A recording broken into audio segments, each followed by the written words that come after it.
Praise the Lord. Purihin ang Diyos. Hallelujah. Glory to God. Hallelujah. Amen. Magandang umaga sa inyo lahat. At painit ng painit ang ating panahon, mga kapatid. Kapit lang tayo sa Panginoon. At uminom ng maraming tubig. Kaya tamang-tama yung ipinaawit, River of Life. Huwag lang tayo uminom. Lumangoy na tayo sa ilog ng Panginoon ngayon. Sa mga nagdaang panahon ay hindi natin nababalitaan ang heat index na umaabot ng 40 plus. Pero ngayon ay totoong iba ang sitwasyon ng sanglibutan, mga kapatid. Amen. At alam niyo ba na yan ay painit ng painit? Sapagkat ang climax niyan ay yung apoy ng Diyos na susunog na sa mga masasama. Pero salamat sa kanyang pangako, dadalhin niya tayo sa air-conditioned na lugar. Amen. Purihin ang Panginoon sapagkat may kaluwalhatian naghihintay sa mga mananampalataya. Alright, samahan ninyo ko sa aklat ng John, chapter 5, para sa ating teksto ngayong umaga. Bago tayo umupo, ay ating basahin ang verse 39 at 40. Ang sabi rito, "You examine the scriptures because you think that in them you have eternal life. And it is those very scriptures that testify about me. And yet you are unwilling to come to me so that you may have life." Natin magsabing amen? Amen. Tayo po'y makakaupo na. Praise the Lord. Ang ating paksa sa umagang ito ay iniisip kong magiging pasimula ng isang panibagong series. Pero meron dalawang series na nilagay ng Panginoon sa aking puso. At hindi ito yung unang priority ko dahil meron akong pinaghahandaan na isisiris sa inyo sa Book of Daniel. Subalit, kahapon ay nagdadalawang isip ako na simulan niyon dahil sa gusto kong makumpleto muna ang mga resources na aking kailangan para maging maayos yung series na yon. Because the Book of Daniel ito ay tinatawag nilang apocalyptic book sa Old Testament. Bagamat ang totoo niyan, si Daniel ay kinikilalang prophet, pero ang book niya ay hindi nakasama sa Book of Prophets. Hindi siya nailinya sa Book of Prophets sa Old Testament o sa Hebrew canon. And yet, ang Panginoong Hesus mismo ang nag-declare na siya ay prophet sa kaniyang pag-quote sa isang bahagi ng Book of Daniel. So, gusto ko yun ay bigyan ng mas mahabang preparation para mapakinabangan nating mabuti. Now, this series ang series na ito ay tatawagin nating The Testimony of the Scriptures. Ang patutuo ng kasulatan. At sabi ng ating teksto, ang mga Hudyo ay nagsasaliksik sa kasulatan sapagkat iniisip nila na doon ay mayroon silang buhay na walang hanggan. At sabi ni Jesus, ang mga ito, ang kasulatan, ang nagpapatutuo patungkol sa akin. So nais kong bigyan natin ng pag-aaral ang salita na ito ni Jesus, the testimony of the Scriptures. These are they that testify of me. At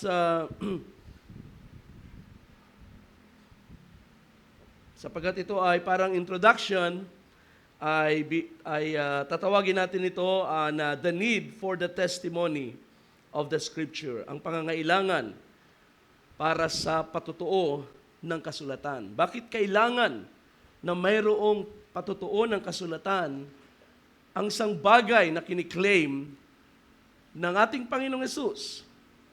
At hindi lang siya, maging tayo na mga mananampalataya. Bakit mahalaga ang patutuo ng kasulatan?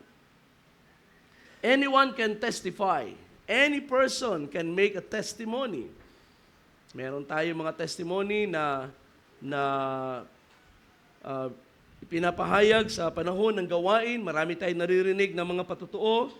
And most of these ay mga personal testimonies ng ating karanasan. Subalit anumang patutuo ng tao is always subject for confirmation. Of course, na-appreciate natin ang mga testimonies na yan. Subalit tayo kung dalhin kayo sa kung paanong ang Biblia, ang salita ng Diyos ay tumatanggap ng patutuo, ng isang claim. Si Jesus ay mayroong claim sa kanyang sarili na siya ang Kristo. At ito ay isang bagay na nahayag sa mga alagad, at ang kaniyang mga gawa ay nagpapatutuo kung sino siya, subalit hindi lahat ng mga tao ay convinced. At kung tayo ay magpapatutuo ng anumang bagay na meron tayo, ay hindi tayo makakaasa na lahat ng tao ay maniniwala sa atin. At huwag tayo magtaka kung hindi lahat ay kumbinsido sa ating patutuo. Kasi sabihin mo na ako ay Kristiyano na. Well, good. Pero ano ang iyong ebidensya? Ano ang iyong patutuo?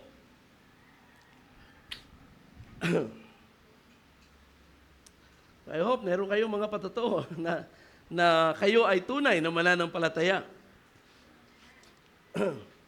At of course, pagdating sa mga, alam nyo, sa Bible, ang Christian faith, ang pananampalatayang Kristiyano, sa panahon na ito ay pinangaral sa mga Gentiles, ang mga hintil ay hindi basta-basta naniwala. Kahit sa panahon na si Jesus, ipinangaral ni Jesus ang kaharian at siya ay nagsimula sa ministry, karamihan ng mga Hudyo ay hindi naniwala. It doesn't mean na kulang sa ebidensya ang ating Panginoon. But of course, there are people who really will not believe sapagkat hindi sila appointed para sa bagay na ito. Subalit, nang ang Ebanghelyo ay pinresent sa mga hintil, mapapansin ninyo na si Pablo ay gumamit ng mga terminologies na related sa tinatawag na judicial system. Ibig sabihin, ang Ebanghelyo ay, nang ito ay ipakilala sa mga tao, ito ay tumanggap ng criticism na parang ang Ebanghelyo at ang mga nagdadala ng Ebanghelyo ay para silang nakaharap sa isang hukuman na kailangan nilang idepensa ang kanilang pananampalataya na para silang accused of a crime. Kaya maraming judicial terms na ginamit sa Bible. Even ang salitang justification is a judicial word na sa ordinary life ng mga Greeks, ang Greek word na sa justification ay ginagamit sa mga korte pagdating sa mga kaso. Bakit? Because sabi ko nga, anumang claim na ipepresent ng tao patungkol sa kanyang sarili, kailangan meron itong katibayan. Okay? Meron itong katibayan. Now, sa mata ng mga Hudyo, ang kasulatan ay mayroong highest authority. And of course, sa kaisipan ng Diyos, yan ay totoo. Sa mga Hudyo ay tinitingnan nila ang kasulatan as the absolute, the standard. Bagamat hindi lahat ay mayroong ganitong pagtingin, pero it is a universal perception sa mga Hudyo na kapag ang scripture na ang nagsalita, it is settled. At least that is what it is supposed to be. When the scripture declares something, then that's it. Yun na ang established na bagay.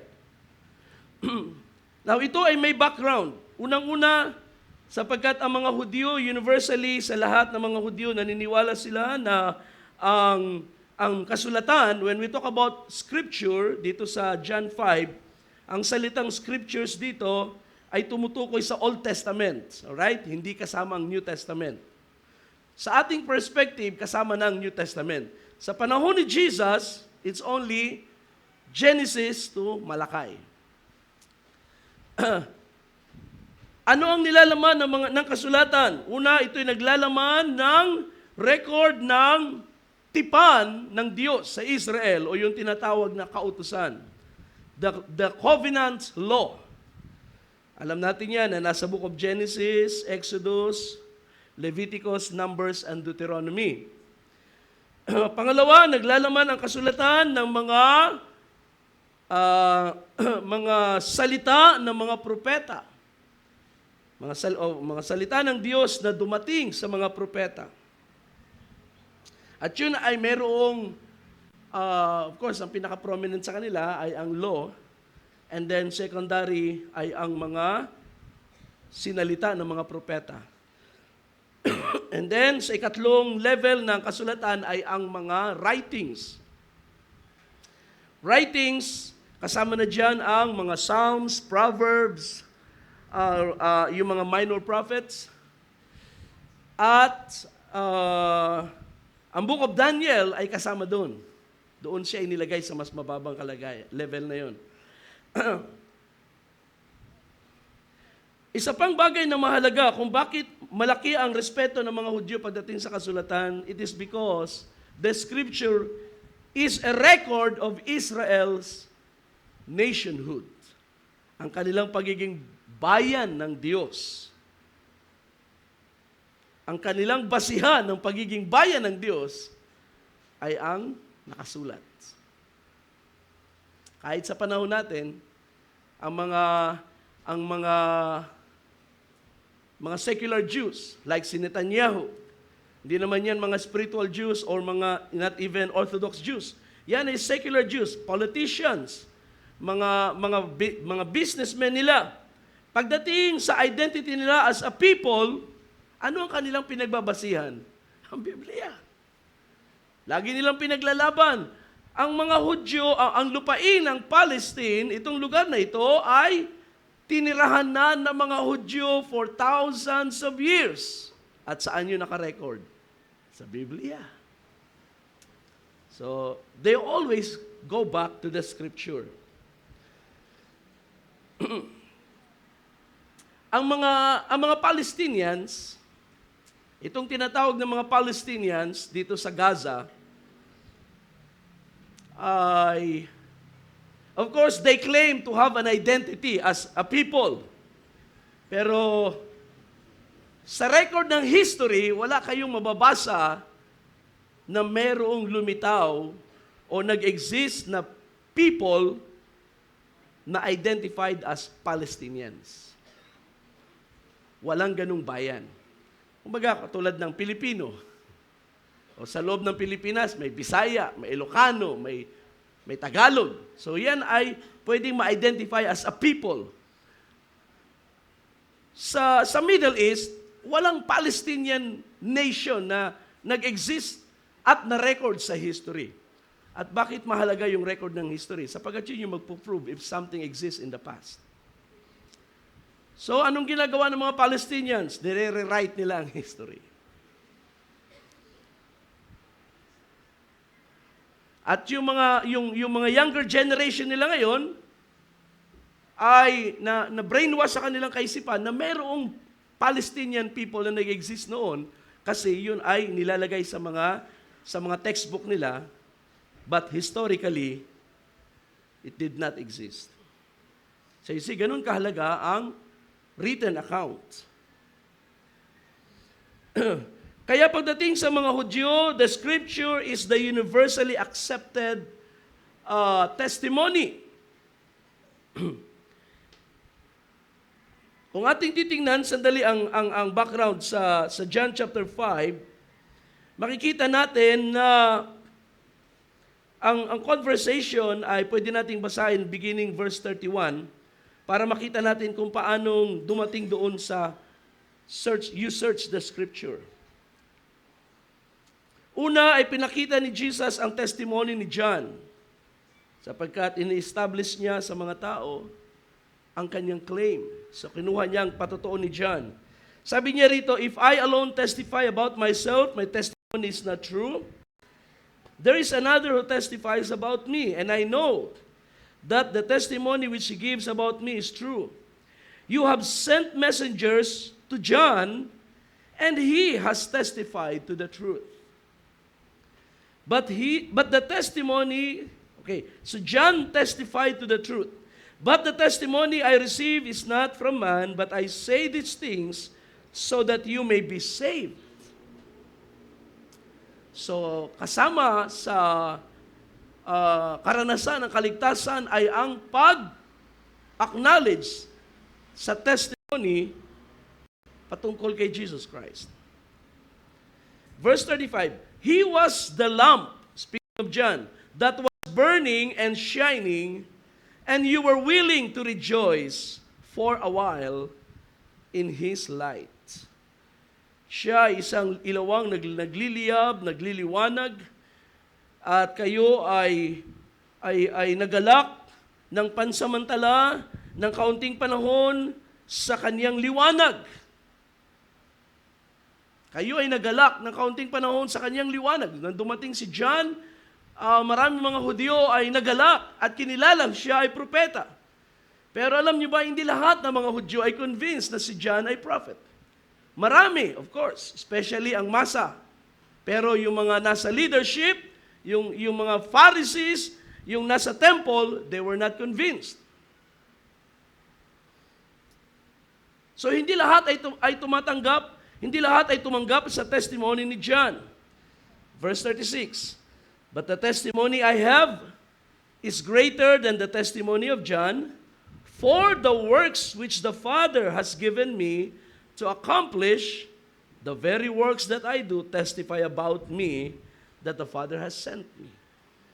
Pagdating sa verse 36, si Jesus ay nagdagdag ng isa pang testimony, ang kaniyang mga gawa. Of course, ang lahat ng mga gawa ng Panginoon ay matuwid. And yet, hindi pa rin lahat ay naniwala. Sapagkat meron pa rin dong human factor at maraming mga tao, maraming mga Hudyo nakatingin sa kaniyang humanity at sa kaniyang identity as a Galilean from Nazareth. So marami ang tisod. Sabi nila, saliksikin nyo nga sa kasulatan, meron bang propeta na lumitaw sa Galilea? O ginamit din nila ang kasulatan para i-prove na malabong si Jesus ay propetang galing sa Diyos sapagkat walang propetang lumitaw sa Galilean ayon sa record ng kasulatan sa kanilang history. So hindi pa rin lahat ay naniwala sa testimony ng gawa ni Jesus. Verse 37 and 38, sabi rito, And the Father who sent me, He has testified about me. So ngayon, ang kanyang ginamit ay ang Ama mismo, ang Diyos. He has testified about me. You have neither heard His voice at any time, nor seen His form. Also, you do not have His word remaining in you because you do not believe Him whom He sent. So, ginamit niya ang patotoo ng Ama. Ang Ama mismo nagpatotoo patungkol sa akin. Kailan ito nangyari, mga kapatid? Of course, merong certain record sa buhay ni Jesus na kung paniniwalaan, they will come to know na si Jesus ang Messiah. Ang testimony na ito ay yung ginawa ng Diyos sa buhay ni Mary, ang angel na kumausap kay Joseph. Kung tatanggapin nila yung testimony na yon, nagawa yon ng Diyos at yun ay patotoo ng Ama, then they will come to believe Jesus. Pero hindi yung tinatanggap ng ibang mga Hudyo. Ano pa? Nung si Jesus ay nabaptize, si John ay naka-witness ng pagbaba ng Espiritu Santo sa anyong kalapati at narinig niya ang tinig nagsasabing, "This is my beloved Son in whom I am well pleased." Kung tatanggapin ng mga tao ang patutuon na yun ay aktual na nangyari na ang Ama ay personal na nag-testify sa anak, then the problem is solved. Pero hindi lahat ay tumanggap ng patutuon na yun. Kaya pagdating sa verse 39, dinala sila ni Jesus sa kasulatan. Because pagdating sa kasulatan, ang mga Hudyo ay wala na ang maidadahilan. Unless talagang ayaw nilang maniwala. Pagdating sa pagiging prophet ni John, hindi lahat ng Hudyo ay naniniwala na may propeta pang lilitaw. Pagdating sa mga gawa ni Jesus, hindi lahat ay naniniwala sa miracles. Especially the Sadducees. They do not believe in supernaturals. So, ang kaniyang mga gawa ay hindi magko-convince sa marami at hindi magiging sapat para sa lahat. Ang iba ay hindi mako-convince sa kaniyang mga gawa. Pero pagdating sa kasulatan, whether sila ay Pariseo or Sadduseo or anumang sekta sa Judaism, whether sila ay devoted na mga Judaizers o sila ay mga, sabihin nating, mga Hellenized na mga Hudyo, when it comes to the Scripture, sabi pa nga, the buck stops there. Kapag ang kasulatan na ang nagsalita, ang mga Hudyo ay nananahimik. Because ganun kalaki ang kanilang pagkilala sa kautusan, sa kasulatan. Ganun ang kalaki ang kanilang pagrespeto sa nakasulat. And I hope na ganun tayong mataas na pagkilala sa nakasulat, mga kapatid. And of course, we acknowledge na may mga taong nagsulat ng Biblia sapagkat wala namang ibang gagamitin ng Diyos. Mas unbelievable kung hindi tao ang nagsulat ng Biblia. Sabihin natin hayop ang nagsulat, hindi na ako maniniwala. Sabihin natin mayroong anghel na galing sa langit bumaba, dala yung Biblia nakasulat na. Mas lalong hindi ka panipaniwala. Pero ang mas realistic na situation ay God spoke to His men at itong mga taong ito ay mga banal na mga tao na mga tao ng Diyos at sila ay nilagyan ng inspiration to speak the word and then to write the words of God. Now that is the most credible way.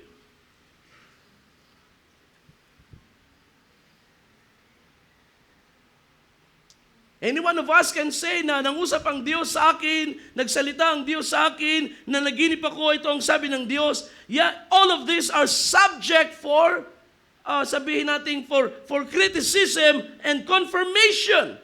Pero pag sinabi natin, ito yung nakasulat, then it's settled. Kahit pa anong argument ang gamitin, kahit gamitin pa ng anumang mga excuses, iba na yung panahon noon, iba rin ang panahon ngayon. Nababago ang panahon ng tao, pero ang salita ng Diyos ay hindi nababago. At yun ang kagandahan ng salita ng Panginoon. It is universal. It is for everyone. It is for all time. Praise God. So that is why, pagdating sa pinakahuli, sabi ng Panginoon, you search the Scriptures.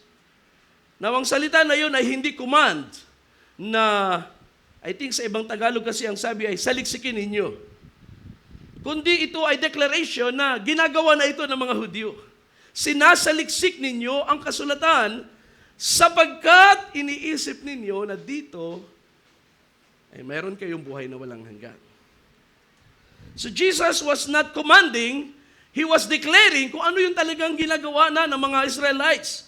They are searching the Scripture. At alam ba ninyo mga kapatid, halos lahat ng mga Israelite, I would say, lahat ng mga Israelite na adult, kapag ang isang Israelite, isang Hudyo ay tumungtong ng 13 years old, whether lalaki o babae, marunong nang magbasa and they know how to read the Scriptures. Sapagkat ang kanilang education ay nagsimula at nakasentro sa pag-aaral ng salita ng Diyos. And that is a big challenge para sa atin mga kapatid, na ang ating mga anak, ang unang aklat na dapat na binabasa at ang mga unang istorya na dapat natututunan ay ang nakasulat. Di ba?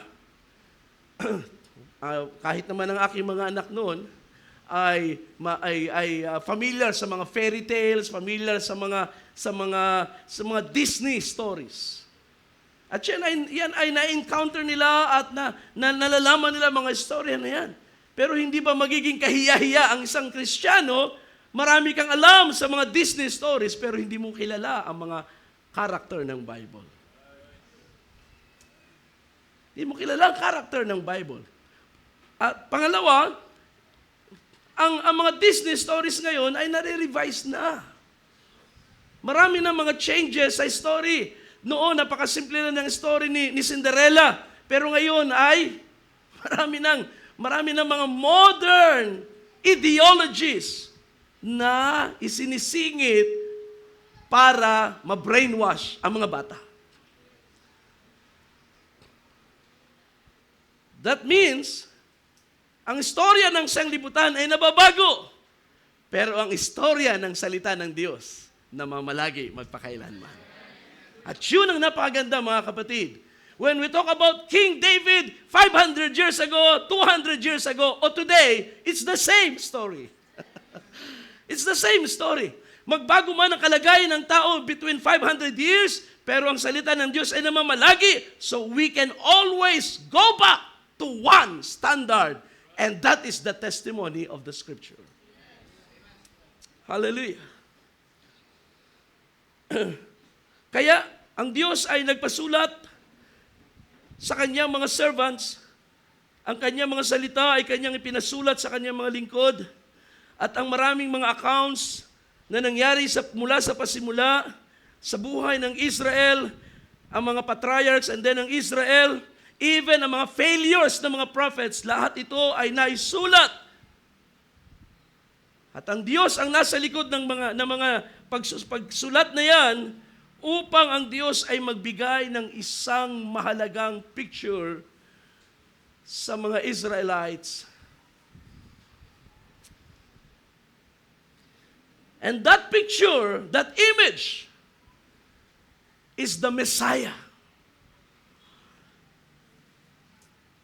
Kung titingnan natin mabuti ang kasulatan from Genesis to Malachi, ay ito ay naglalaman ng iba-ibang klase ng writings, historical, literary, at prophetic, utterances, law, documentary.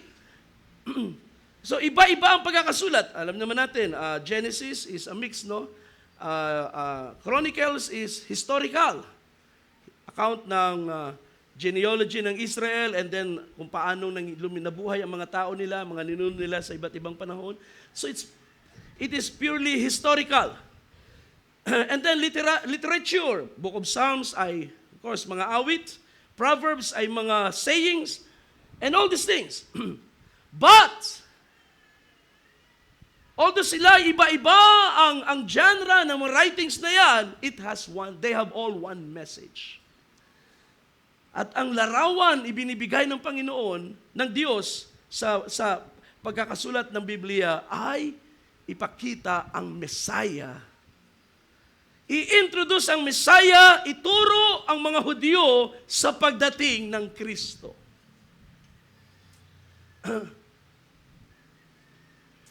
And everything else ay secondary.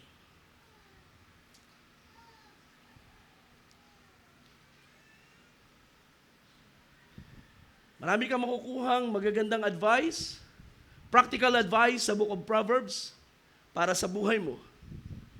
But that's secondary. Ang pinakamahalagang layunin ng aklat na ito is to introduce Jesus Christ. Marami kang malalaman sa background history ng Israel, sa Judges, sa Book of Joshua, sa Book of Samuel, Book of Kings, and Book of Chronicles. Pero yun ay secondary lang. Ang pinakamahalaga ay ipakita sa atin ang Kristo. That is the most important message of the Scripture. And that's the reason, sabi ni Jesus, it is those very Scripture that testify of me. Nagsasaliksik kayo sa kasulatan? Anong inyong sinasaliksik sa kasulatan?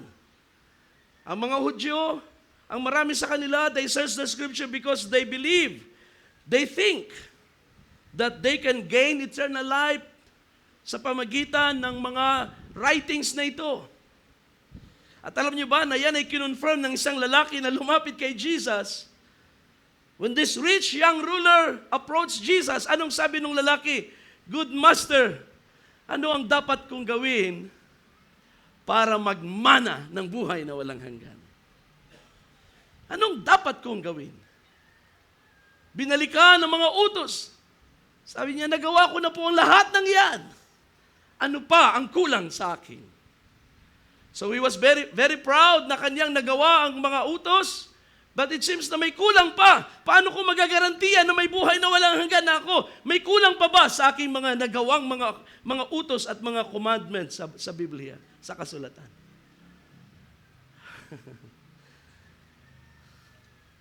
Pero nang ipakita na ni Jesus ang pinakamahalaga, hindi na niya kaya. Sapagat nang sabihin ng Panginoon, umuwi ka, ipagbili mo lahat ng iyong ari-arian, ipamigay mo sa mga mahihirap, and then, bumalik ka sa akin at sumunod ka sa akin. At ang lalaking yun ay hindi na nakabalik, umuwing malungkot. Bakit hindi siya nakabalik kay Kristo? Sabi ng account, sapagkat siya isa palang napakayamang tao. So he was afraid to give up everything, at yung isa na lang na pinakamahalaga na gagawin niya para magmana ng buhay na walang hanggan, tinalikuran pa niya dahil sa kayamanan.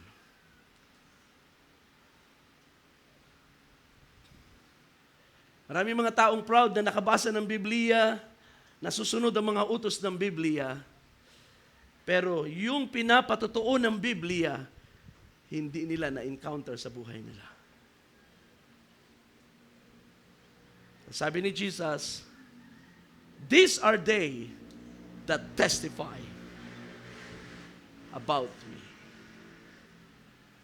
Ibig sabihin ni Jesus, kung ikaw ay totoong nagsasaliksik ng kasulatan, meron kang madidiscover na pinakamahalagang kayamanan, pinakamalaki katotohanan na nasa loob ng aklat ng mga aklat na yan.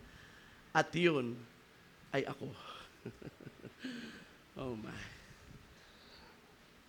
Kaya nga sabi ng verse 40, and yet you are unwilling to follow me. Ano yan? You are unwilling to come to me. Ayaw ninyong sumunod sa akin. In other words, itong mga nagsasaliksik ng kasulatan sa panahon ni Jesus, they are becoming convinced na si Jesus nga ang Kristo because marami sila nababasa sa kasulatan at lahat ng kanila nababasa about the Christ, about the Messiah, about the seed of Abraham, about the seed of David, the royal seed of David. Marami sila nababasa at ito'y unti-unti nagtuturo sa kanila patungkol sa kay Jesus Christ. But the thing is, they are unwilling to come.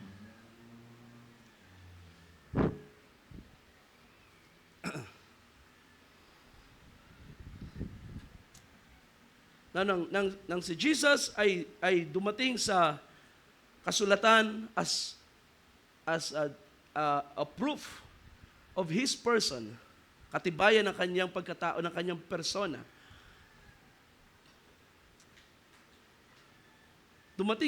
Dumating ang conversation sa pinakalundo, sa pinaka-climax, na kung saan ang mga Hudyo ay wala nang may excuse. Anuman ang kanilang kalagayan sa buhay, anuman ang kanilang sektang kinabibilangan, anuman ang kanilang prinsipyo pagdating sa salita pagdating sa kanilang pananampalataya at sa kanilang pagiging Israelites, pagharap nila sa Biblia, sa kasulatan, wala na silang maidadahilan. All of them are subject to the Scripture. Ganun kahalaga ang kasulatan, mga kapatid. Kaya huwag nating baliwalain ang Biblia na hawak natin. Di ba? Huwag nating babaliwalain ang kasulatan. Mahalin natin. Pahalagahan natin sapagkat lahat ng ating karanasan sa pananampalataya, ang Biblia lamang ang mag-vindicate. It doesn't matter kahit anong sabihin ng mga tao, anong sabihin mo, o anong mga bagay ang i-present mo sa tao base sa mga naranasan mo, o nakita mo, o narinig mo. Only the Scripture will settle everything.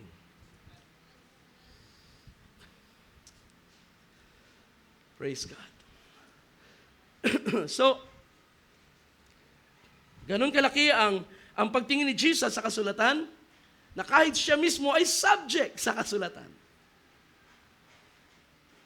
Hindi siya pwedeng lumabas sa kasulatan. Hindi siya pwedeng humigit sa nakasulat.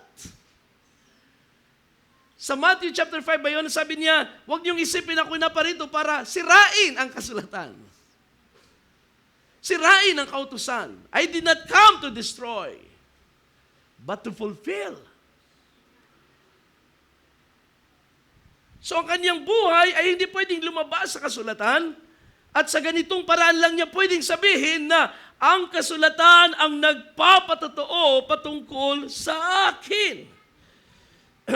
So, and that's the reason kaya niya yung i-claim, kaya niya yung sabihin.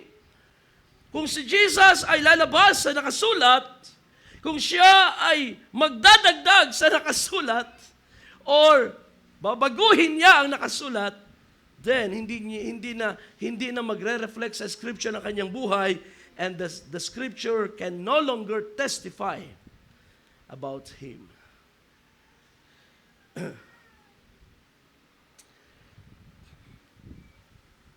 So dito natin makikita ang kahalagahan ng patutuo ng kasulatan when it comes to Jesus Christ. I'm thinking of a series na ating i-explore ang bawat book ng Bible and find where Christ was in the Scripture.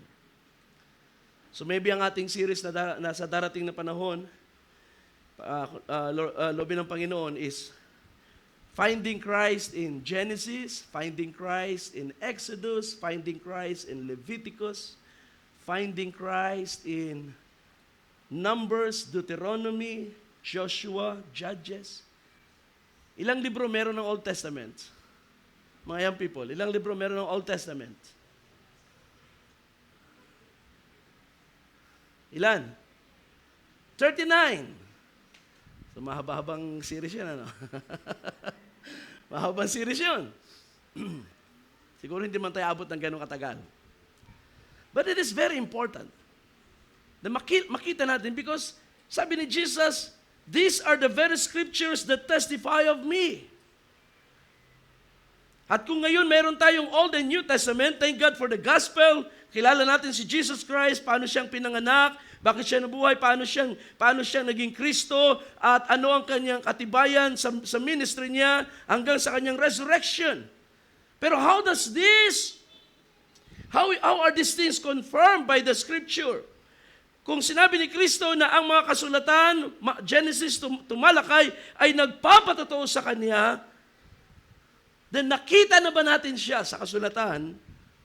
Because I believe it will be a great discovery kung ma-identify natin si Kristo sa lahat ng aklat ng Biblia, even doon sa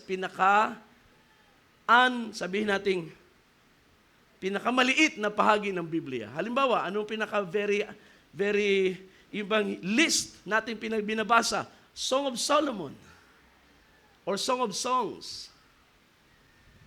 Can we find Christ in this book? Or sabihin natin Lamentations. Ilang chapter lang ang Lamentations? 3 or 4 chapters. Can we find Christ in this book? Pag nakita natin si Kristo sa mga aklat na yan, then I believe it's a great discovery. And it will deepen. Magpapalalim ito ng inyong pananampalataya sa ating Panginoon Jesus. So, bago ko sa uling bahagi na yan, tingnan natin. So, bakit mahalaga ito? Let me give you 3 things. Una, the Scripture confirms that Jesus is the Christ. Kino-confirm ng Scripture na si Jesus, na nasa kanilang kalagitnaan, siya na nga ang Kristo.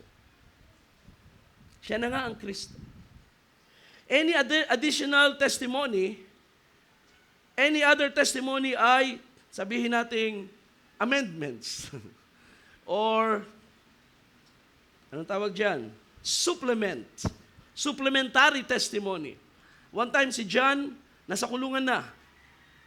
Medyo humupa na yung kanyang anointing, dahil pinakulong na siya, and then eventually siya ay pupugutan ng ulo, and he was there sa prison, tinawag niya kanyang mga disciples na dumalaw sa kanya. Anong sabi niya?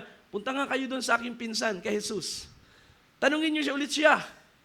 Siya na ba yung hinihintay natin or maghahanap pa tayo ng iba? Paano nalaman ni John na si Jesus na nga sa pasimula ng kanyang ministry? Merong mga confirmation, merong mga living testimonies.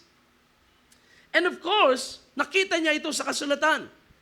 But somehow, sa panahon na siya nakakulong, parang nangailangan siya ng reassurance na hindi siya nagkamali sa kanyang pangangaral, sa kanyang sinisigaw, doon sa kanyang sinasabi, "Behold the Lamb of God who takes away the sin of the world." So ang kanyang mga disciples nagpunta at si Jesus ay nag-provide ng supplementary evidence. Bumalik kayo kay Juan at sabihin niyo sa kanya, ang patay ay nabuhay, ang pilay ay nakalakad, ang bulag ay nakakita. At mapalad sila na hindi matitisod sa akin. So, ipinamind niya ang mga kanyang mga gawa, sapagkat itong mga gawa na ito ay napakalinaw na nagsasabing walang makakagawa ng mga bagay na ito maliban ang Diyos ay sumasa kanya. And even si Nicodemus ay nagpatotoo niyan. Walang makakagawa ng mga bagay na ginawa mo liban ang Diyos ay sumasa iyo. Pero ang pinaka-evidence ni Jesus Christ ay ang kasulatan. These are the very scriptures that testify of me.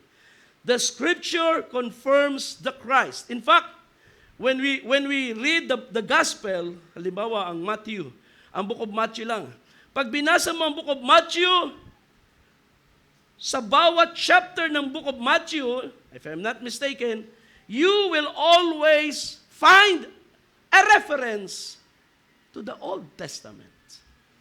Mula sa kapanganakan ni Jesus, mula sa pagdalaw ng anghel sa babaeng at sa dalagang malinis na si Maria, maging kay Jose nang siya ay kinausap ng Diyos, hanggang sa hanggang sa panahon ni King Herod, and all those different stages sa buhay ni Jesus, there was always scripture. At ang mga gospel writers ay laging kumukuha ng references sa Old Testament to confirm their story. Na ang kanilang istorya ay hindi lamang isang magandang istorya, hindi lang isang telenovela. Ang kanilang istorya ay living account ng written testimony. At yun ay napakahalaga. para ma-confirm kung sino si Jesus Christ. At least, not for himself. Nung sinabi ni Jesus, sa binasa natin sa John 5:31, kung ang pagbabasya lang ang aking patotoo, my testimony is not true. Pero sa ibang aklat naman, sinabi ni Jesus na if I bear witness about myself, sabi ni Jesus, my testimony stands true because I will tell the truth. He will speak truth. But ganun pa man, for the sake of the people, Jesus referred to the Scripture. And so makikita natin na the Scripture confirms that Jesus was the Christ. Now, itong term na Messiah or Kristo, hindi ito, bagamat makikita natin ang prophecy from Genesis to Malachi, subalit ang concept ng Messiah ay hindi agad ito na-establish sa Israel sa earlier times. Ito ay nagsimula lamang sa panahon na ng mga hari, specifically sa panahon na si David, nung siya'y matanda na, ay in-establish ng Diyos ang tinatawag na Davidic Covenant. Which we can read yan sa 2 Samuel chapter 7. Gusto ko lang basahin para meron tayong reference. 2 Samuel 7, sabi ng Panginoon kay Haring David, when your days are finished and you lie down with your fathers, I will raise up your descendant after you. Na itong descendant na ito, sa ibang salin ay your seed after you, singular. Who will come from you, and I will establish his kingdom. He will build a house for my name, and I will establish the throne of his kingdom forever. So sabi ng Panginoon, I will establish the throne of his kingdom forever. Now, ang statement na ito ng Diyos, sa kanya pakikipagtipan kay Abraham ay merong dual prophecy. It speaks about Solomon na magbibuild ng temple na establish ng Diyos.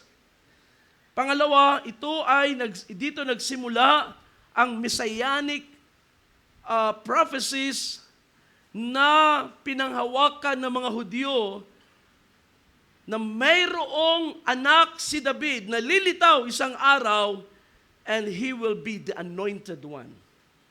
He will rule Israel forever. So ito'y unti-unti lang na-develop sa kaisipan ng mga Israelites sapagkat ito ay unti-unti ring binuksan ng Diyos. Pagkatapos na ma-establish ang Davidic Covenant,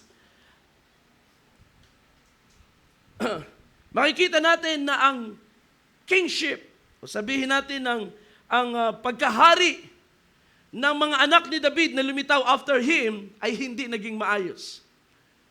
Si Solomon ay nag-fail sa kanyang katandaan. Sabi sa katulad ng ating narinig nung Wednesday, na inilayo ng kanyang mga asawa ang kanyang puso sa Diyos hanggang sa siya ay sumamba sa mga Diyos-Diyosan. And in his old age, ay naisulat niya ang Book of Ecclesiastes. Because the Book of Ecclesiastes ay parang paglingon ni Solomon sa lahat ng kanyang mga naranasan, natutunan, at nag-come up siya sa isang napaka-profound na conclusion. The most important thing for a man to do is to fear God and keep His commandments. Because he will give account to God on Judgment Day. So, from Solomon, what's the name? Rehoboam, and then yung iba pang mga anak nila na pumalit sa trono, hindi na naging maayos ang mga paghahari, maliban sa ilan na binalik ang Israel sa Diyos, majority of them ay hindi naging maayos ang kanilang paghahari. And therefore, lalong nauhaw ang mga Israelites sa hari, sa isang messianic king na maghahari para sa kanila. Sa kanila bilang bayan ng Diyos. And then dumating ang mga prophecies Sa mga Psalms sa mga Psalms ay makikita natin unti-unting na develop ang prophecy about the Messiah. Binigyan ng karoon ng kahulugan, nagkaroon ng prophetic meaning ang mga awit ni David, ang coronation, basahin niyo yung Psalm chapter 2, yan ay coronation ng hari. At yan ay makikita niyo ang prophetic messianic prophecy sa Psalm chapter 2 speaks about Jesus Christ, the Son of God, na inappoint ng Diyos na hari sa mga bansa. So, and then dumating ang mga prophets like Isaiah, at unti-unting lumaki ang perspective ng mga Israel sa Messiah. Afterwards, nagkaroon ng apostasy or nagkaroon ng dispersion, sila ay nadalang bihag, and then tumigil na ang mga prophesyings. The last prophet to speak of God ay si Malachi. And for the next 400 years, hanggang sa panahon ni John, ay wala ng prophet na lumitaw sa Israel. Pero ang messianic prophecy ay na-establish na. So, karon sila ng iba-ibang interpretation, and then meron din mga taong lumitaw from time to time na nag-claim na siya yung Messiah. Maraming naging follower, later on ay nawala. Kaya nang dumating si Jesus Christ, ay sabi natin, skeptic na, no? Doubtful na ang mga Israelites sapagkat marami nang lumitaw na nag-claim na Messiah, pero deceiver pala. Kaya nang si Jesus ay dumating, ano ang pwede niyang i-confirm sa mga Israelites? Hindi lahat ay maniniwala sa kanyang mga gawa, hindi lahat ay maniniwala sa testimony ng ginawa ng Ama sa kanya. Hindi lahat ay maniniwala sa testimony ni John.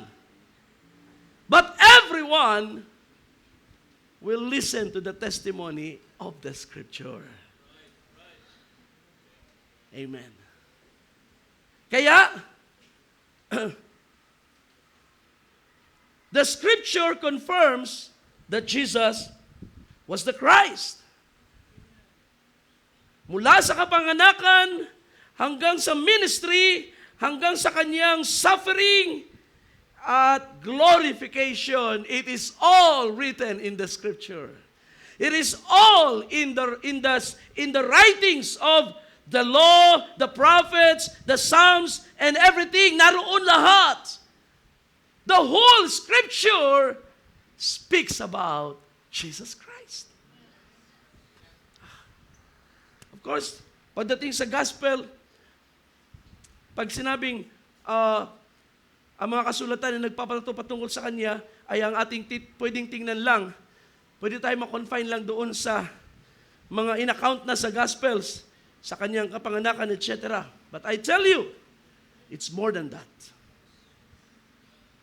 Kapag ang kasulatan, kapag ang Old Testament ay nabuksan sa atin, at paano natin maunawaan lubos ang Old Testament? We need the New Testament. Pero ang New Testament ay hindi tatayo sa kanyang sarili. It needs the Old Testament. And that's why ito yung Biblia na hawak natin ngayon. They support each other. Sabi ni Paul, puntahan ko lang muna si Paul sa 1 Corinthians 15. Speaking of the gospel, from verse 1, sabi niya, "Now I make known to you, brothers and sisters, the gospel which I preached to you, which you also received and in which you also stand." So ngayon sa gospel na kayo ay dito kayo nakatayo. Bakit tinayuan nilang ebanghelyo? By which you also are saved, if you hold firmly to the word which I preached to you, unless you believed in vain. So Paul preached to the Corinthians. Tinanggap ito ng mga Corinthians. Tinayuan nila ang ebanghelyo na dinala ni Paul. At sabi ni Paul, dahil sa ito inyong tinanggap at ngayon nakatayo kayo sa ebanghelyo na ito, kayo ay ligtas din naman. So how come na merong ganong claim? Na ang mga tumayo sa ebanghelyo ay ligtas. Sabi ng verse 3, "For I handed to you as of first importance. Okay? Binigay ko sa inyo na mayroong primary importance. What I also received. Anong kanyang natanggap? That Christ died for our sins according to the Scriptures. Christ died for our sins according to the Scriptures. Hindi niya sinabing according to the history, according to what happened, according to the testimony of men and women who saw the event. Which pwede nating sabihin, pwedeng i-claim na, may mga witnesses yan. Of course, may mga eyewitnesses. Sabi ni Jesus sa kanyang mga disciples, "You will be my witnesses." Pero si Paul ay hindi tumayo sa patutuo ng tao. Ang kanyang gospel ay hindi nakatayo sa patutuo ng tao. Sabi niya, ang aking tinanggap ay nagsasabing si Kristo'y namatay para sa ating mga kasalanan ayon sa sa kasulatan. According to the Scripture. And that He was buried and that He was raised on the third day according to the Scriptures. Di ba napakaganda? Na ang gospel na ating hawak ay hindi natin tinatayuan dahil sinabi ni Juan, sinabi ni Mateo, sinabi ni Lucas, kundi dahil sinabi ng kasulatan. Long before Jesus died, the Scripture was already proclaiming His death. Long before Jesus suffered, the Scripture was already telling us that He will suffer for our sins. At bago siya na-resurrect, ang Biblia ay nangusap na siya ay babangon sa kapangyarihan ng Diyos. The resurrection was in the Old Testament.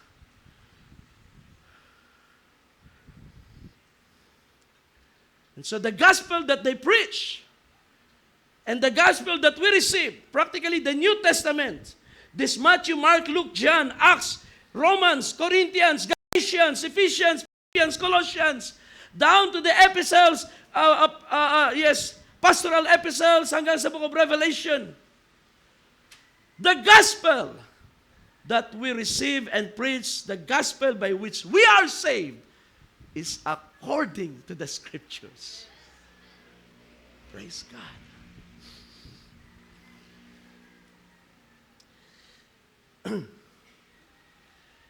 Kaya kung tayo tatanungin ng mga tao, how do you know you are saved? Mga charismatics, they base their proof on experience. Pero merong mas mahalagang testimony kaysa sa ating karanasan. It is the testimony of the Scripture. Because the Bible says, the Scripture says, about this, about this, about this. At yun yung napakahalaga na alam natin. We cannot just claim na I am saved. Meron akong naranasan kong umiyak sa altar. Naranasan ko na ako ay magsisi sa harap ng Panginoon. Those are good things. But they are not the final proof. The Scripture is the final evidence. It is the final confirmation of what we are, who we are. Amen.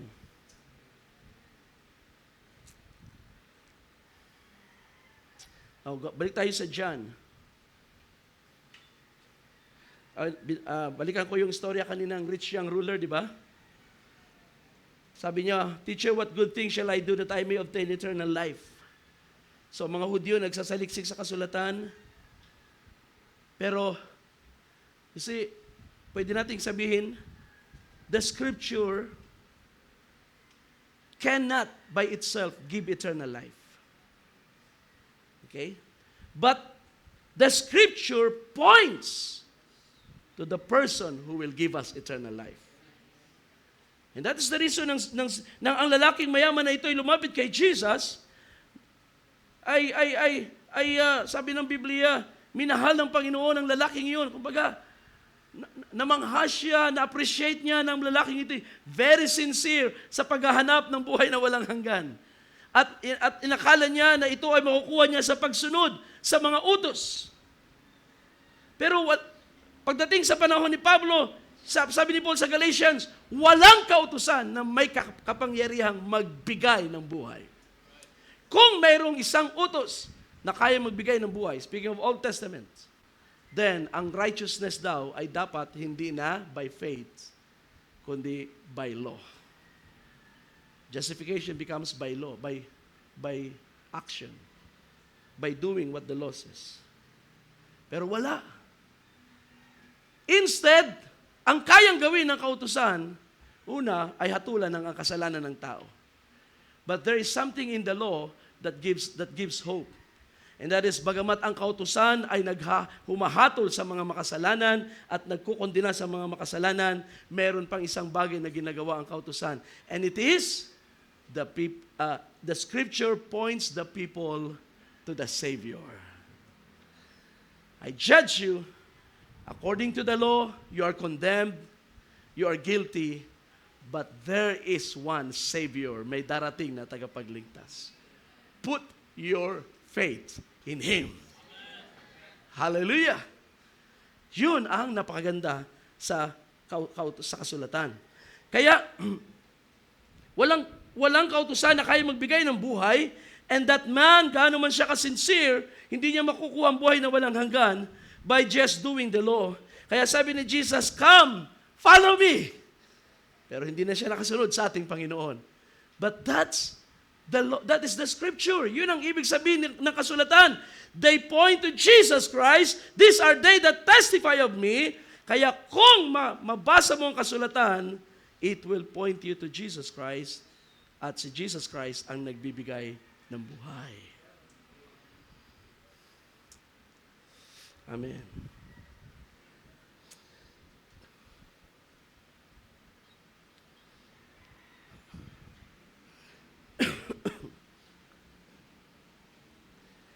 Now, the second thing, kung bakit mahalaga ang testimony ng Scripture, it is because the Scripture demands faith. It condemns the sinner, it makes the sinner guilty of their sins, but the Scripture, on the other hand, demands faith. In other words, because it points to the Messiah, it identifies the Messiah, and that was Jesus Christ. And then, the Scripture also demands that people believe in the Messiah. So yun ang tinuturo. Tinuturo si Kristo, and it was giving instructions, believe. Believe the Messiah. Mula sa panahon ni Abraham, doon, alam niyo ba sa Bible, the word faith, or the word believe, begins with the life of Abraham. Doon sa John 15, nang sabihin, as Genesis 15, nang sabihin, Abraham believed God. That was the first word na ginamit, the first instance ng salitang believe sa Old Testament. That's why tinawag siyang ama sa pananampalataya. And from the time, the Bible teaches people to believe in God. Of course, the law gives instructions how to obey God's law. Pero makita natin ang mga Old Testament true believers sa Old Testament, there is one thing common in them, and that is faith in God. Which means, kung talagang sila ay may tamang perspective sa salita ng Diyos, even in the Old Testament, faith will grow. Sisibol ang pananampalataya sa mga nakarinig ng salita ng Diyos, even sa mga commandments. The problem is, sa kabilang bahagi, majority ng mga Hudyo, they put their faith in themselves. Self-righteousness. Na tayo ay maliligtas, tayo ay tatanggapin ng Diyos kapag ating sinunod ang lahat ng kanyang mga utos, tayo ay ma-justify. So that is faith in the self. In oneself.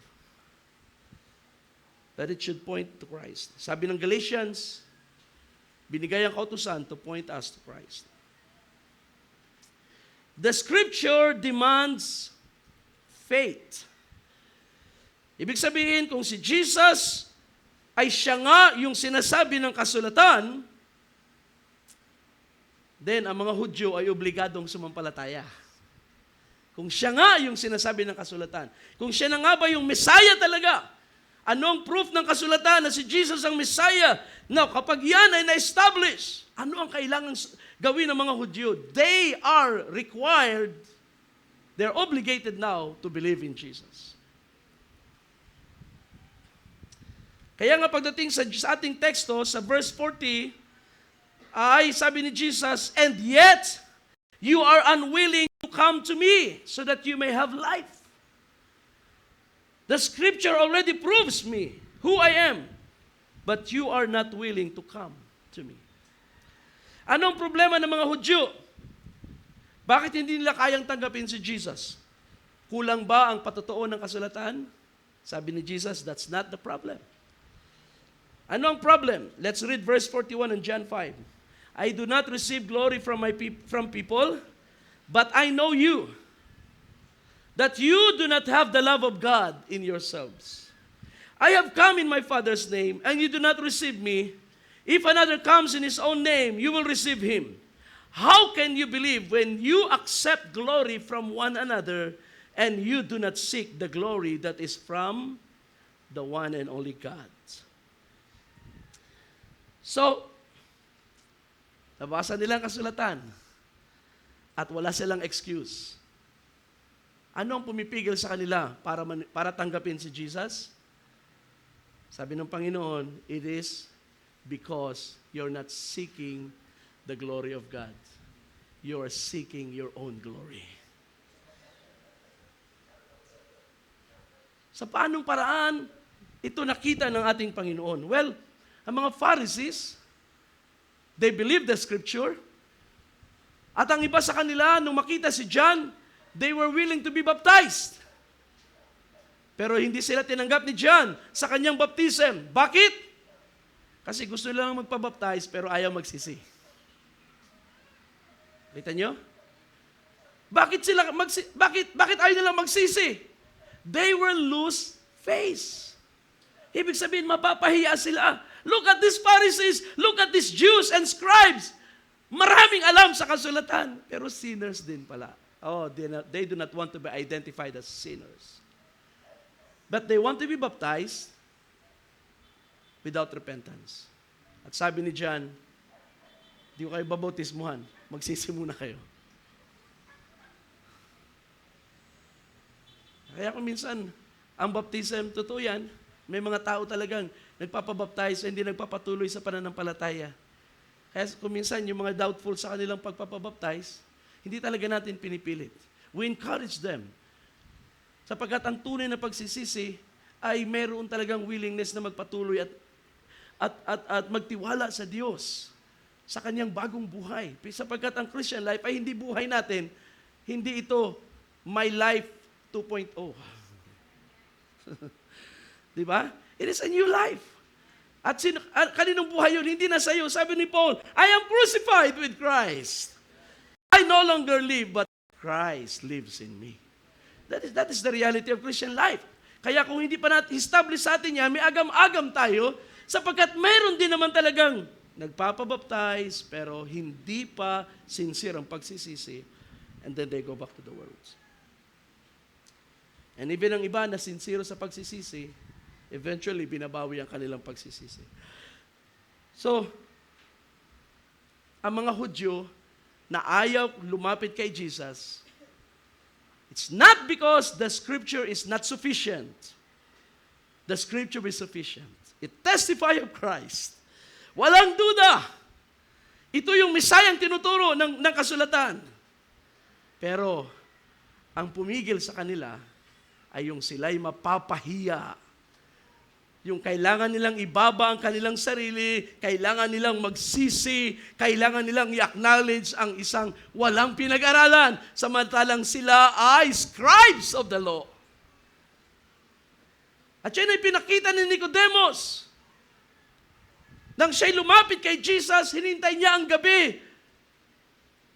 Sapagkat ayaw niyang malaman ng kanyang mga kasama, tinan mo si Nicodemus. Ang tanda-tanda na. Tapos, magbibigay galang sa isang rabbi, sa isang young rabbi.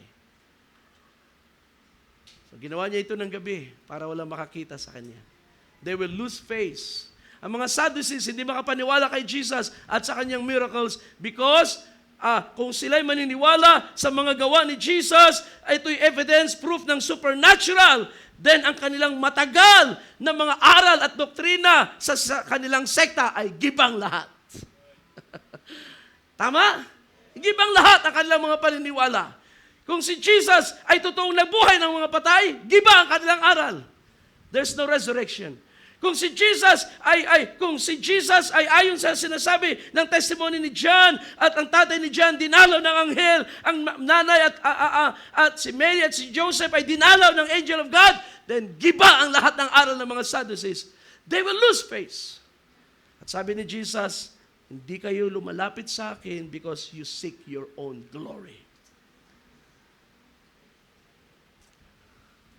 At ito naman ang napakagandang ipakita sa mga taong nagdadalawang isip ng paglapit sa Panginoon.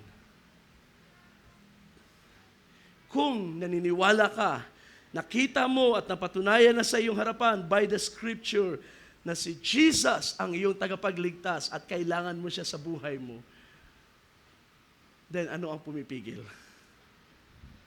Kasi pastor, baka pag ako ay nagkamali ulit. So what we are afraid of is yung tayo mapapahiya. Right? Kung ikaw ay entrenched na sa isang denomination, ikaw ay minister na sa isang denomination na present sa iyo ang truth. Naalala ko nung bata pa ako, may mga madre na dumaan sa bahay at si tatay nakausap at ang ilang mga diakono niya at nai-present sa kanila ang gospel at yung mga madre ay talagang nahirapan silang magsalita at mga tuwiran. At ang sabi ng mga madre, sabi niya, well, ito yung testimony ng mga pastor during that time. Sabi nila, alam mo iho, kahiyaan na kasi ito. Ibig sabihin, kung babaguhin pa natin ang institusyon, at pamamalian ng institusyon, ano ang mangyayari? Maraming mapapahiya. Maraming mapapahiya.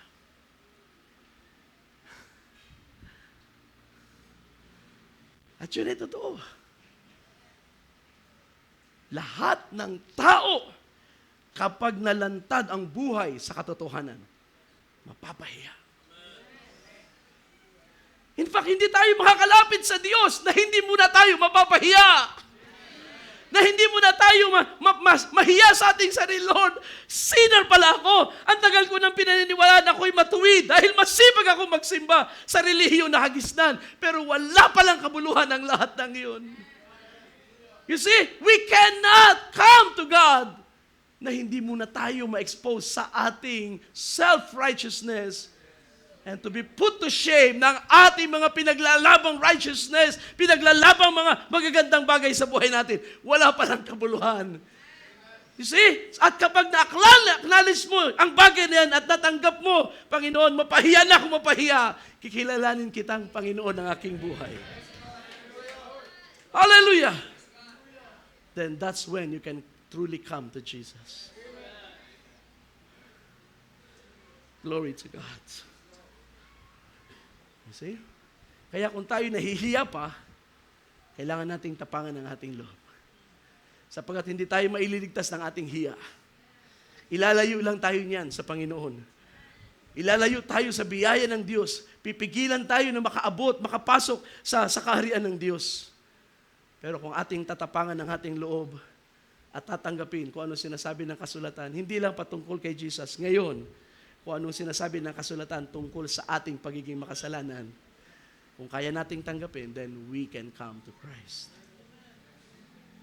Pabaptize ka na. Wala nang pipigil sa iyo.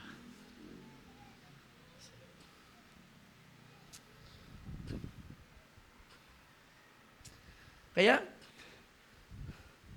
sabi ni Jesus, how can you believe when you accept glory from one another? Yun.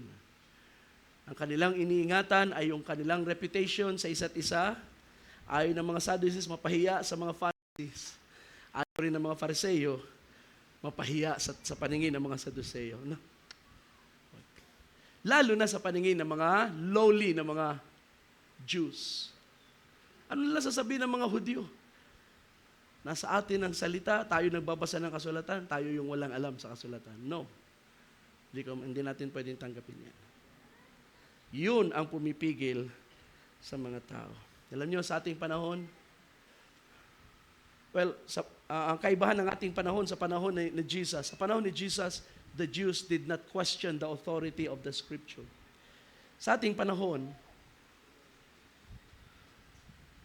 tayo ay nabubuhay ngayon sa panahon na dinidiscredit ng mga tao ang authority ng Scripture. Palibhasa, hindi tayo katulad ng mga Israelites, na ang mga Gentiles, no? Hindi katulad ng Israelite na ang Scripture ay account ng kanilang identity as a nation, etc. Tayo naman ay bago. Gentiles are stranger to the Scripture. Kaya, sa panahon ni Pablo, pagdating sa mga Gentiles, I would say na he hardly used the Scripture para i-prove ang gospel. Hindi siya doon nagsisimulang palagi, except sa mga Hudyo na kausap niya. Pero pagdating sa mga Gentiles, like sa Acts 17, kumukote siya, gumagamit siya ng references sa Scripture, but indirectly. Because, ano naman ang kinalaman ng mga Romano sa kasulatan? Meron silang sariling kasulatan. Pero kumuha siya ng mga universal truths, universal facts, na even Romans or Greeks ay mag-a-agree sa kanyang statement. For we are all children of God. Ang tawag doon, offspring. Tayo ay lahat ay galing sa may likha. So that's a general statement. Nang ang mga Gentiles ay na-convert, there was no problem sa pag-establish ng kasulatan ay ito ang absolute ng pananampalataya.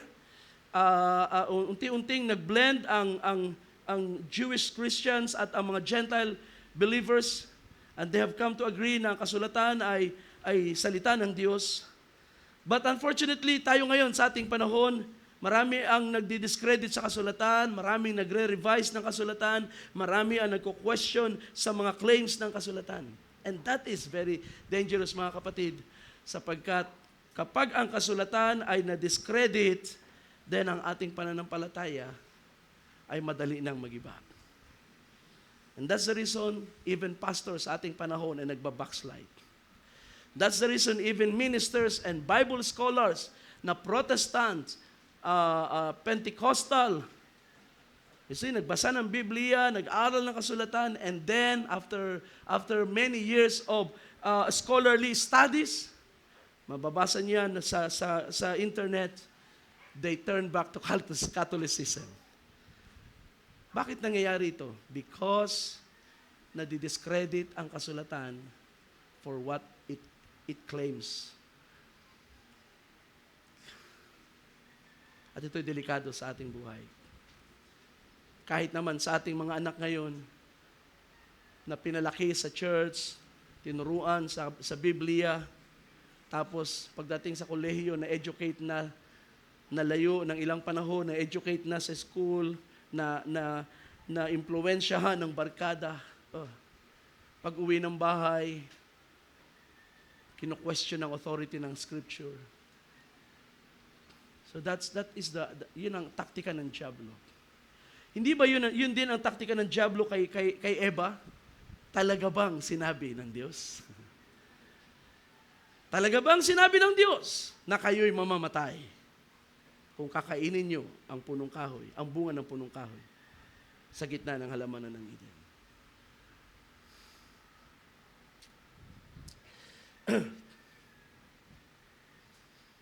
Pangatlong bagay is this. The Scripture affirms accountability. Kung ang kasulatan ay totoong nagko-confirm kung sino si Jesus, na siya nga ang Messiah, then everyone becomes accountable either to their faith in Christ, to their belief in Christ, or to their unbelief in Christ. Kung si Kristo nga ang Messiah at ito'y kinonfirm ng kasulatan, then, hindi lang ang kasulatan nagdidemand na ang tao'y sumampalataya, kung siya'y hindi sasampalataya, he will be accountable to his response to the gospel.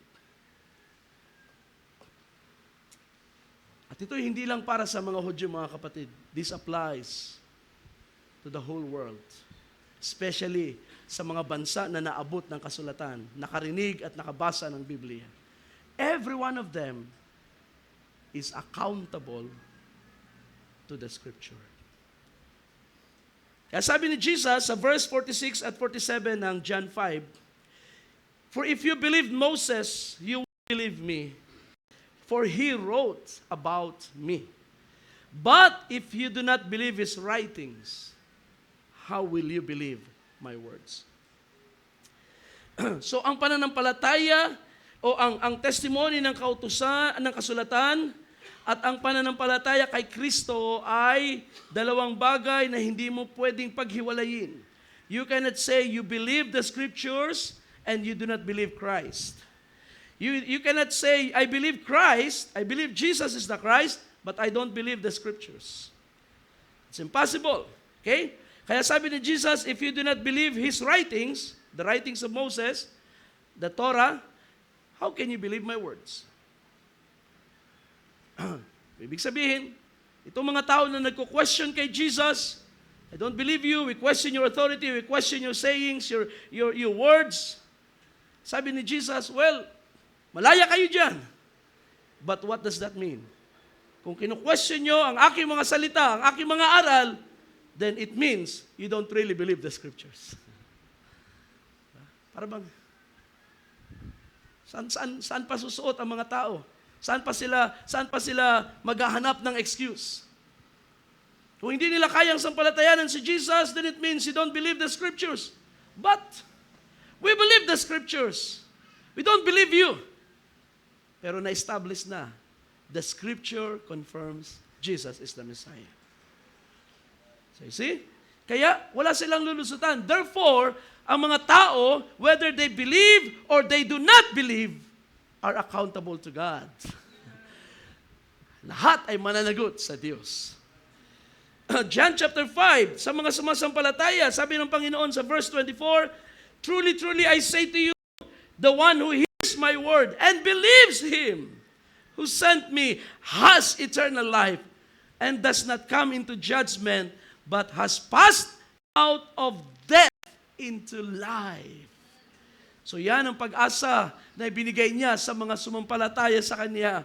Kung kayo ay tuminig sa aking mga salita at sumampalataya sa nagsugo sa akin, guess what? You will not come into judgment. Your judgment has come today. Nang inyong tinanggap ang Panginoon, kinilala niyang salita, that is your judgment. At ang iyong buhay na subject for judgment sa judgment day ay iniligtas ng Panginoon. Kaya sabi niya, you have passed out of death into life. Glory to God. Pero what about those who did not believe? John 8:23. Sabi rito, He was saying to them, you are from below, I am from above. You are of this world, I am not of this world. Therefore I said to you, you will die in your sins. For unless you believe that I am, you will die in your sins. Yan ay napaka-klaro na statement ng ating Panginoon. Unless you believe that I am. Ibig sabihin niya, ako nga yung sinasabi ng kasulatan. Ako nga yung kino-confirm ng kasulatan. Except you believe that I am, you will die in your sins. See? So, eternal life is not believing, doing the works of the law as commanded by the law, but it is believing in the person that is introduced by the scripture, which is Jesus the Christ. Except you believe that I am, you will die in your sins. Ganun kahalaga ang patutuo ng Biblia, mga kapatid. Now, alam niyo ba na sa ating panahon, there is a different way of searching the scripture. And it has become very common sa mga churches. When people read the Bible, they are not looking for Christ. They're looking for themselves. Ang hinahanap nila yung kanilang sarili. Even ang karamihan, ang majority ng mga devotionals, majority ng mga devotional books, na kapag ito'y hindi naman natin sinasabing mali ang bagay na yun or it's sinful. But there is a different way of reading, searching the scripture na nagiging very common sa ating panahon.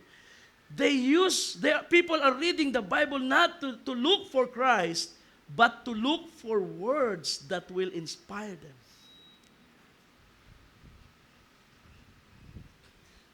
And I am very observant, mga kapatid, sa bagay na yan. Kahit sa social media, kapag ang post, ang article o ang posting ay patungkol sa truth, patungkol sa affirmation ng isang biblical doctrine, very few will like, heart, and say amen.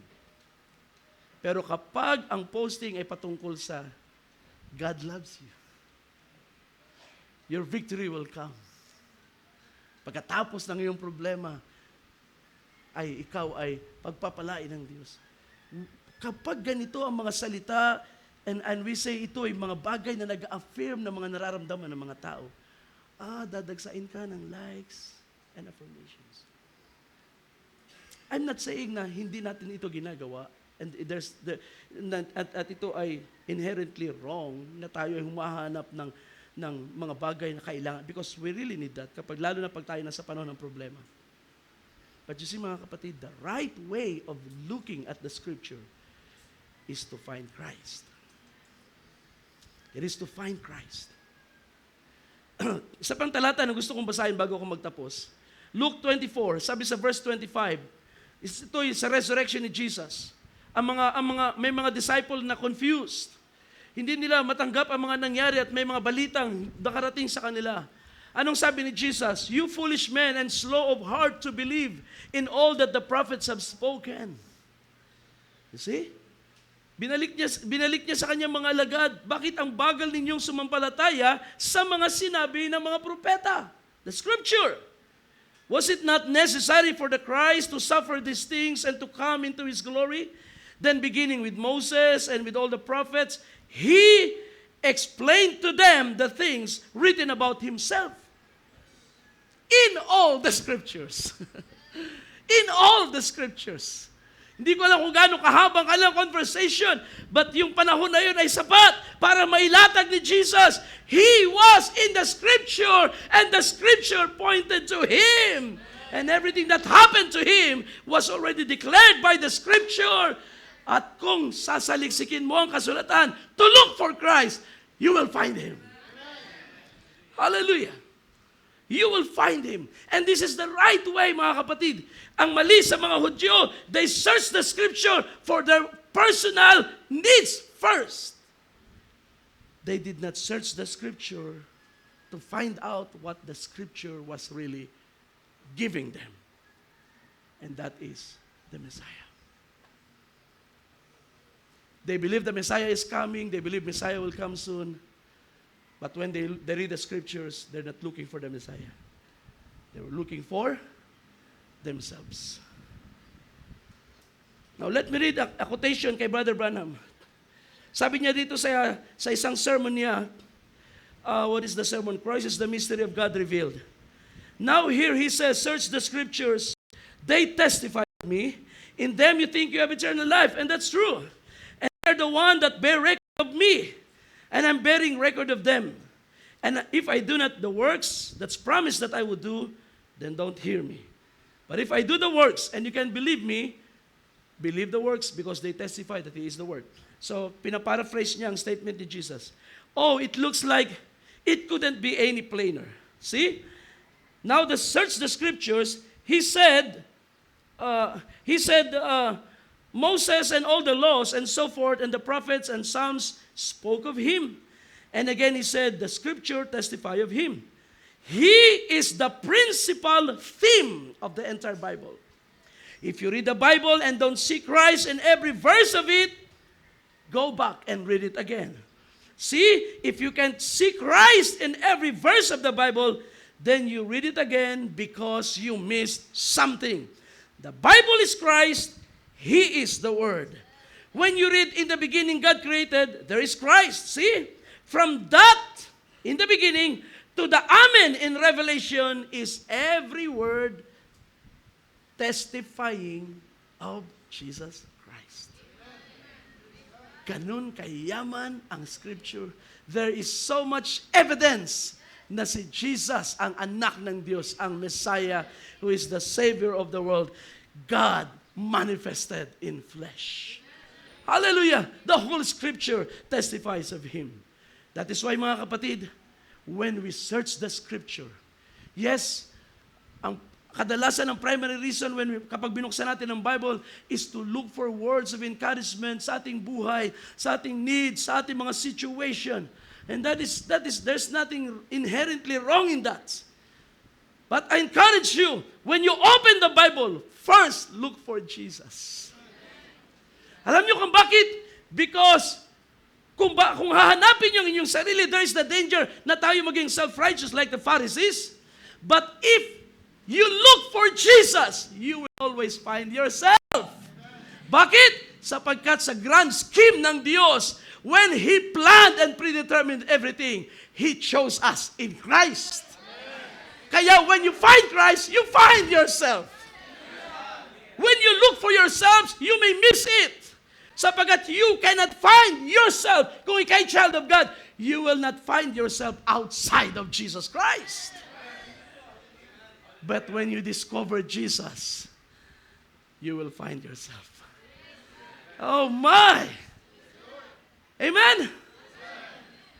Yun ang dapat maging primary purpose ng ating pag-aaral, pagbabasa ng kasulatan. From in the beginning in Genesis to the Amen of Revelation, every word testify of Christ. And the more you find Christ, the more you find yourself, the more you will find your needs supplied. Because in Him, we are complete. Hallelujah! Hallelujah! And ang sabi ni Paul pa, my God shall supply all your needs according to His riches in glory. Amen. And that's the reason before we ask for needs, we should always worship. We must first worship. We must first exalt the Lord. Amen. Ilagay muna natin siya sa pedestal. Ilagay muna natin siya sa kanyang rightful position. And then bless Him, exalt Him in that position. And all your needs will come soon, later. Because when you find Jesus, you find your place. And that is the most secure place. Nakita niyo, balikan natin yung rich young ruler. Naghahanap siya ng buhay na walang hanggan. Na-miss niya ang buhay na walang hanggan. Bakit? Tinalikuran niya ang life giver. Tinalikuran niya ang river of life. Tinalikuran niya ang the rock that was mitten. Tinalikuran niya ang tree of life in the person of Jesus Christ. You cannot find yourself outside of Jesus. That's why those who rejected Christ are lost. Sad to say, they are lost. And they're lost forever.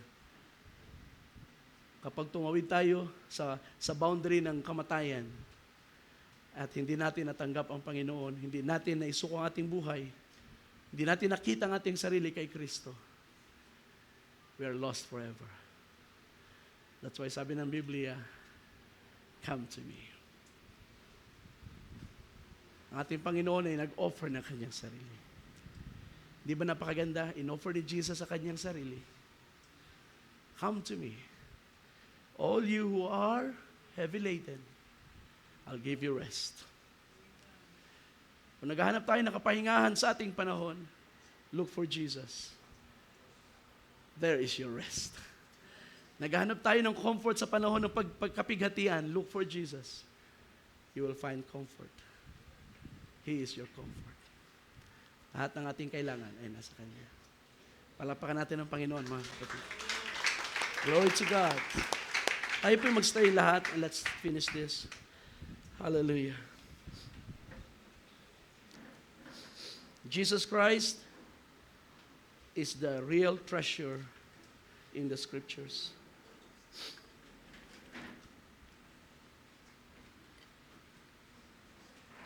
He is the treasure of heaven, sabi ng isang awit natin. And He is the treasure na ibinaon ng Diyos sa kasulatan. The form of seed, the seed of prophecy, in the form of prophecies, in the form of shadows, types and shadows, in the form of metaphors and symbols, in the form of analogies. Christ is the treasure that is buried in the Scriptures. I encourage you, brothers and sisters, especially our younger generation, find your treasure in the Bible. If you're looking for the real treasure, Jesus is the real treasure. Wala na kayong mahahanap pang masihigit sa ating Panginoon. He's the wisest of all. He's the greatest of all. He is the most powerful of all. He is perfect in every way. He is God's treasure. Now, let's make Him our treasure. Gawin natin siyang kayamanan sa ating buhay. I think there is something written sa sulat ni Paul sa Corinto. We have this treasure in earthen vessels, in clay pots. Ano yung clay pots? Ito yung ating katawan. Ito yung ating physical existence. Ang mga Kristiyano ngayon ay may taglay-taglay na kayamanan. At yun ay si Kristo. In the form of the Word, na kanilang daladala sa buhay nila. Can you say, can you claim with all confidence, kayo ang pinakamayaman sa ibabaw ng lupa? Amen? Then, dapat tayo ay naka-cheer up palagi. Sa gitna ng troubles, you can cheer up, you can smile, you can sing of God's love and God's goodness. You are the richest person. You have the treasure of God in your heart. The Lord Jesus Christ. Tayo mawit sandali. Let's worship the Lord. Awitin natin ang awit na ito. In Christ alone, I place my trust and find my glory in the power. Put your trust now in Jesus. Cross. Whatever your trial, Every whatever your problems, let it be said. whatever the situation, brother, sister, My source of strength. find your joy and strength in Christ. My source of Look for Him and you will find your joy. Christ Alone I place my trust and find my glory in the power of the cross. Hallelujah. In every victory, let it be said of me, my source of strength. Thank you, Lord. My source of Hope is Christ alone. Can we sing verse 1? In Christ alone will I glory to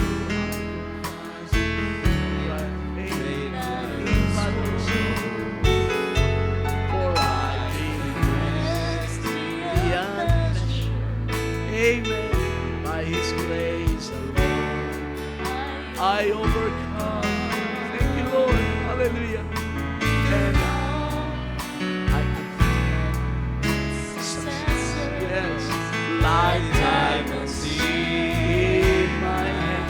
But those trophies, but those trophies could not equal to the grace.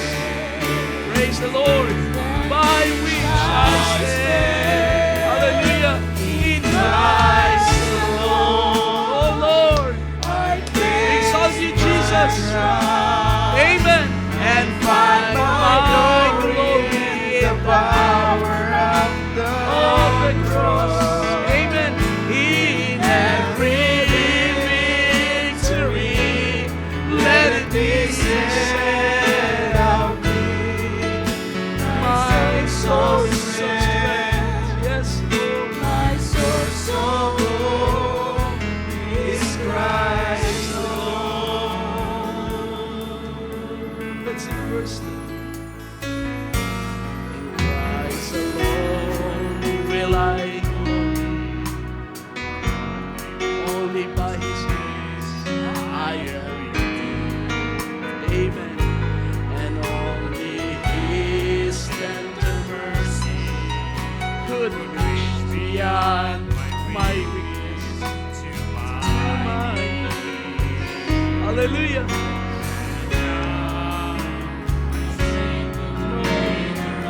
Yes, than just to know Him. There is no greater honor for us than to seek Him. Hallelujah, and to find Him. We all find Lord in Christ alone. Amen. Yes, Jesus, and find my glory. Is He your glory now? In every victory, let it be said of me. Oh, hallelujah. My soul's strength, my soul's hope in Christ alone. I place my trust, amen, and find my glory in the power of the cross. In every victory, glory, hallelujah. Let it be said of us, my soul's strength, yes, my soul's hope is Christ alone. I place my trust and find my glory. Let's sing now, church. Exalt His name. Worship Him, your Lord and Savior. Victory, let it be said of me. My soul's strength, my source of hope, my source of strength, amen. My source of hope is Christ alone. Praise God. Yes, in Christ alone. That's why we look for Him. We look for Him. I have to find Him in the Scripture. I have to see Him in the Scripture. He is my hope. He is my future. He is my life. He is my strength. And when I see Him, I have seen my strength. When I have seen Jesus, then I can possess everything that I need. And it's all in the Scripture. That is why there is no true believer who does not love the Bible. There is no true believer who will not spend time in the Bible. Hallelujah. Because your life, your strength, your hope, your future is Jesus Christ. And He is the Word. Brothers and sisters, what a profound truth. And I pray that this will inspire you to look for Jesus.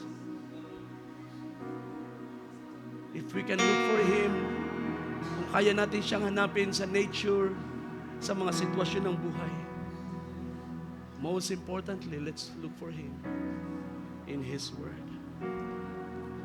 Amen. At ang salita ng Diyos ay punong-puno, sapat-sapat at higit para sa ating pangangailangan. When you found Christ, you found your needs. The supplies for your needs in Him. Lord God, give you honor.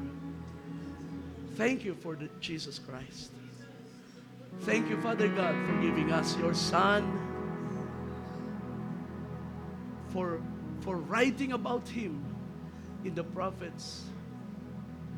Hindi na namin nasaksihan ang kanyang earthly life, but you have given us your scripture in which the treasure of heaven is buried.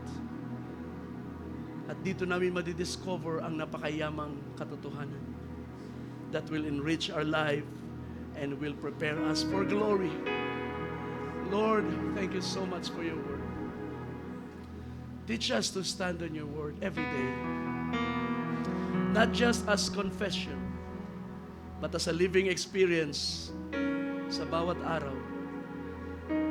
To look into your word so that Jesus Christ may be exalted more and more in my heart, in my mind, and in my daily actions. I bless you, Lord. I bless you, Lord, for this life that you have given your church. We are nothing without you, Lord. We exist because of you. For you and from you are all things. Amen and amen. Praise God. Hallelujah. Amen. Can we all shout, praise the Lord? Amen. God bless you. Pakibalik sa MC for the closing.